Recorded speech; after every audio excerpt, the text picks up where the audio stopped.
সংস্কার প্রশ্নে ১৬৬টি প্রস্তাবের মধ্যে ১২২টিতে একমত বিপ্লবী ওয়ার্কার্স পার্টি। তবে ২২টিতে ভিন্নমত এবং ২২টিতে আংশিক দ্বিমত জানিয়েছে দলটি।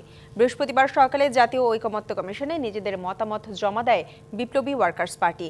সংসদ ভবনে নির্বাচন ব্যবস্থা সংস্কার কমিশনের প্রধান বদিউল আলম মজুমদারের কাছে তা তুলে দেন দলের সাধারণ সম্পাদক সাইফুল হক। রাষ্ট্রের নাম পরিবর্তন, প্রার্থীদের বয়স কমানোর বিষয়ে দ্বিমতের কথা জানান সাইফুল হক। বলেন, সব রাজনৈতিক দলের মতামতের ভিত্তিতে এগুনো উচিত। তিনি জোর দেন অবাধ, নিরপেক্ষ, সুষ্ঠু নির্বাচন আয়োজন এবং কালো টাকা ও পেশি শক্তি রোধের ওপর।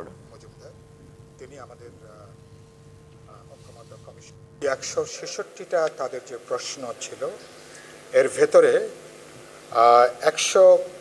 ১২২টার ব্যাপারে আমরা একমত পোষণ করেছি। অনেকগুলো প্রশ্ন আছে যেখানে আমরা দ্বিমত করেছি বা আংশিক একমত হয়েছি। সেসব ব্যাপারে প্রয়োজনে পরবর্তীতে আমরা আমাদের পূর্ণাঙ্গ বক্তব্য ঐকমত্য কমিশনের কাছে সেটা আমরা জমা দেব। উৎসবের খুশি হবে নগদে বেশি, কারণ ঘন্টায় ঘন্টায় আছে গিফট জেতার সুযোগ।